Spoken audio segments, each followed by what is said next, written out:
जम्मू कश्मीर विधानसभा में मुख्यमंत्री उमर अब्दुल्ला द्वारा जूते मारे जाने जैसे शब्दों के इस्तेमाल को लेकर सियासी माहौल गर्मा गया है। विपक्षी दल भारतीय जनता पार्टी ने इसे असंसदीय यानी कि अनपार्लियामेंट्री और अशोभनीय बताते हुए कड़ा विरोध दर्ज कराया, जबकि सत्तारूढ़ नेशनल कॉन्फ्रेंस ने पूरे घटनाक्रम को संदर्भ से जोड़कर देखने की बात कही। इस मुद्दे ने न केवल सदन की कार्यवाही को प्रभावित किया है, बल्कि राजनीतिक बहस को भी और तीखा कर दिया है। मामला उस समय तूल पकड़ गया जब विधानसभा की कार्यवाही के दौरान मुख्यमंत्री उमर अब्दुल्ला ने अपने संबोधन में जूते मारे जैसे शब्दों का इस्तेमाल किया। बीजेपी ने इसे लोकतांत्रिक मर्यादाओं के विरुद्ध बताते हुए मुख्यमंत्री से बिना शर्त एक ओपन अपॉलॉजी की मांग कर डाली। विधानसभा में विपक्ष के नेता सुनील शर्मा ने पत्रकारों से बातचीत में कहा कि जब तक मुख्यमंत्री अपने शब्द वापस लेकर माफी नहीं मांगते, तब तक बीजेपी विधायक सदन की कार्यवाही को सुचारू रूप से चलने नहीं देंगे।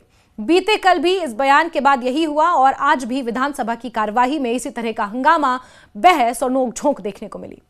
उन्होंने इस घटना को प्रदेश के संसदीय इतिहास में काला दिन करार दिया। Leader of opposition Sunil Sharma ने आरोप लगाया कि मुख्यमंत्री ने जिस प्रकार की भाषा का इस्तेमाल किया है, वो एक संवैधानिक पद पर आसीन व्यक्ति को शोभा नहीं देती। उनका कहना था कि विधानसभा जैसे गंभीर और लोकतांत्रिक मंच पर शब्दों की गरिमा का विशेष ध्यान रखा जाना चाहिए। शर्मा ने यह भी कहा कि मुख्यमंत्री को जनता के मुद्दों और अधूरे वादों पर जवाब देना चाहिए था, लेकिन उन्होंने ऐसी भाषा का प्रयोग कर सदन की गरिमा को ठेस पहुंचाई। बीजेपी के अन्य विधायकों ने भी इस मुद्दे पर एकजुटता दिखाते हुए मुख्यमंत्री के बयान का विरोध किया। उनका कहना है कि लोकतांत्रिक संस्थाओं की गरिमा बनाए रखना सभी जनप्रतिनिधियों की सामूहिक जिम्मेदारी है, विशेष रूप से मुख्यमंत्री जैसे वरिष्ठ और अनुभवी नेता की। बीजेपी ने यह भी संकेत दिया कि यदि माफी नहीं मांगी गई तो विरोध प्रदर्शन जारी रहेगा। दूसरी ओर नेशनल कॉन्फ्रेंस के सदस्यों का कहना है कि मुख्यमंत्री के बयान को उनके व्यापक संदर्भ में समझा जाना चाहिए। उनका तर्क है कि राजनीतिक बहस के दौरान कई बार तीखे शब्दों का इस्तेमाल हो जाता है, जिसे अनावश्यक रूप से तूल नहीं दिया जाना चाहिए। लेकिन इस बीच आपको बता दें कि आज विधानसभा स्पीकर अब्दुल रहीम राठौर ने यह कहा है कि बीते कल विधानसभा में जो कुछ हुआ वो अनफॉर्चुनेट है। हालांकि इस मामले पर मुख्यमंत्री की ओर से अभी तक औपचारिक प्रतिक्रिया नहीं आई है, इसका इंतजार है। लेकिन सत्तारूढ़ दल के कुछ नेताओं ने संकेत दिया है कि बीजेपी इस मुद्दे को राजनीतिक लाभ के लिए उछाल रही है। उमर अब्दुल्ला लंबे समय से सक्रिय राजनीति में हैं और उन्हें एक शिक्षित, अनुभवी और अंतर्राष्ट्रीय दृष्टिकोण रखने वाले नेता के रूप में देखा जाता है। वो संसद और विधानसभा दोनों में अपनी प्रभावी शैली के लिए जाने जाते हैं। He is considered as a good orator. ऐसे में उनके द्वारा ये असंसदीय भाषा का प्रयोग राजनीतिक हलकों में चर्चा का विषय बन गया है। कई राजनीतिक विश्लेषकों का मानना है कि एक वरिष्ठ और पढ़े लिखे नेता से अपेक्षा की जाती है कि वो शब्दों के चयन में विशेष सावधानी बरतें, क्योंकि उनके बयान व्यापक संदेश देते हैं और राजनीतिक संस्कृति को प्रभावित करते हैं।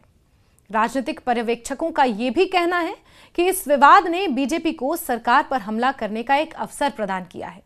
हाल ही के महीनों में सरकार विभिन्न प्रशासनिक और विकासात्मक मुद्दों को लेकर विपक्ष के निशाने पर रही है।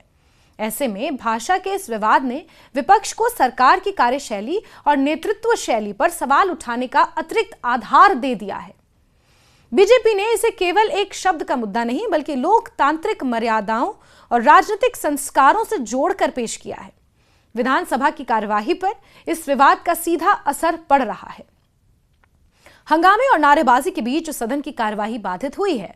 संसदीय परंपराओं के अनुसार यदि कोई सदस्य अनपार्लियामेंट्री शब्दों का इस्तेमाल करता है तो स्पीकर के पास उन शब्दों को कार्यवाही से हटाने का अधिकार होता है।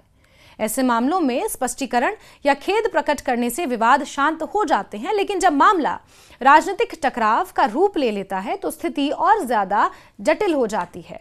इस पूरे घटनाक्रम ने एक बार फिर राजनीतिक संवाद की भाषा पर बहस को जन्म दे दिया है। भारतीय लोकतंत्र में समय समय पर विभिन्न सदनों में तीखी टिप्पणियां, आरोप प्रत्यारोप होते रहते हैं।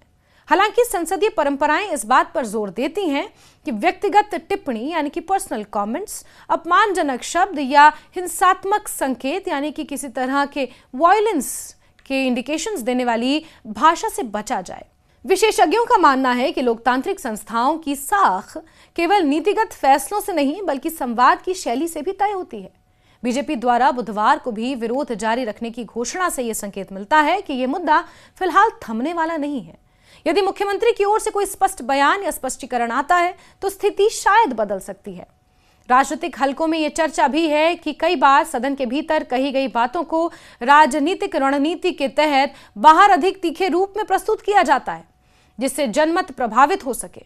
जनता के स्तर पर भी इस विवाद को लेकर मिश्रित प्रतिक्रियाएं सामने आ रही हैं, यानी कि मिली जुले रिएक्शंस जनता के आ रहे हैं। कुछ लोग इसे अनावश्यक राजनीतिक विवाद मान रहे हैं, जबकि कुछ का मानना है कि सार्वजनिक जीवन में भाषा की मर्यादा बनाए रखना जरूरी है। सोशल मीडिया पर भी इस मुद्दे को लेकर बहस जारी है, जहां समर्थक और विरोधी दोनों पक्ष अपने अपने तर्क रख रहे हैं।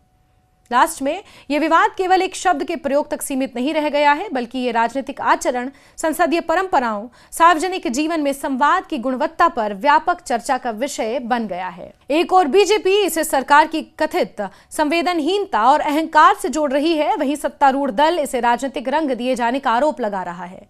आने वाले दिनों में यह देखना महत्वपूर्ण होगा कि क्या मुख्यमंत्री इस पर औपचारिक प्रतिक्रिया देते हैं और क्या सदन की कार्यवाही सामान्य रूप से आगे बढ़ पाती है। लोकतांत्रिक व्यवस्था में मतभेद स्वाभाविक है, लेकिन उन मतभेदों को व्यक्त करने की भाषा और शैली ही राजनीतिक संस्कृति की दिशा तय करती है। इस घटना ने एक बार फिर ये याद दिलाया है कि सार्वजनिक जीवन में शब्दों का चयन केवल व्यक्तिगत अभिव्यक्ति नहीं, बल्कि संस्थागत गरिमा का भी प्रश्न होता है।